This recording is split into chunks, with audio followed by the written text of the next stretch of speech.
ஐயா என்னமா இதுக்கெல்லாம் உடம்பு சரியில்லையா கொஞ்சம் அந்த மாத்திரை ஓமாண்டி இவர் இருக்காரு சும்மா இருக்காரு எடுத்து சொல்லு அம்மா என்னது உங்களுக்கு வேற வேலையா இல்லையா? இருக்கிறத சாப்பிட்டு படுக்காம இது வேற இப்ப காலம் போன கிடைக்கும். மருமகளே இப்படி சொல்லிட்டு போயிட்டாளுங்க.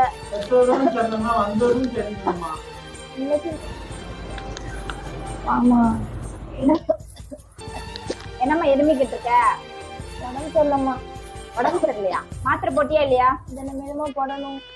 உண்மையில மணி நீ வாய போடுற மணி 11 இன்னும் வரைக்கும் இப்ப அப்பா அம்மாவுக்கு சாப்பாடு போடாம வச்சுட்டு இருக்கீங்க. என்ன பாக்குற நீ அப்பா அம்மா லட்சணமாவும் நீ அம்மாப்பா நான் பாத்துக்கிறேன் அப்படின்னு சொத்து பத்து எல்லாத்தையும் எழுதி வாங்கிட்டேன். என்ன பாக்குற 11 மணி நேரம் என்ன சாப்பிடாம இருக்காங்க, அப்பாவும் முடியாம இருக்காங்க. என்ன பாக்குற நீ அப்பா அம்மாவை? நீ பண்றதெல்லாம் யாருக்கும் தெரியாம இருக்குன்னு நினைச்சிட்டு இருக்கியா? சொத்து மட்டும் வாங்க தெரியுது, எழுதி வாங்க தெரியுது, அம்மா அப்பாவை 10 ரூபா பாத்துக்கன்னு தெரியாது, எப்படி எருமையிட்டு இருக்காங்கன்னு பாரு.